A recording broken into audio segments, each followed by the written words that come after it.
Gusto niyo ba malaman anong ginagawa namin sa mga taong humingi ng sample sa'min? Ay siyempre pinagbibigyan ko sila. Kita mo naman, ito, mga invisible na mochi buns. Pwede ka mamili dito ng mga flavors, iba-iba po siya, oh. Yung mga strawberry, chocolate, yan, oh, vanilla, cookies and cream, at kung ano-ano pa. Siyempre naman, kailangan gandahan ko na rin ang packaging ko. Ayan, no? Yan, pwede ko siyang buksan para sa inyo. Amuyin ko.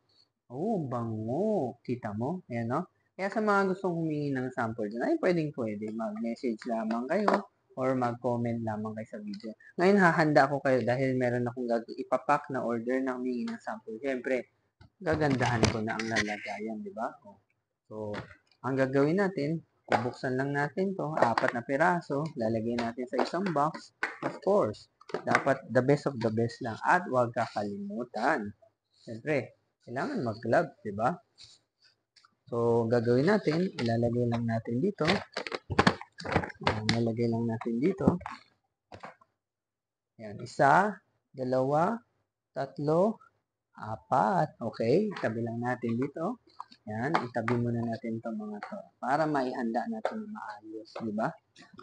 Okay, ayan, sa side view ko para makita nyo. Ngayon, hihiwain ko naman siya isa-isa. Okay? Yan, lagyan natin, isa pa. Pangalawa.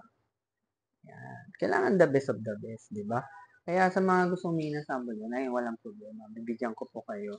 Pagkatapos natin siyang hiwain, siyempre lalagyan ko na siya ng cream natin. Okay? Ayan.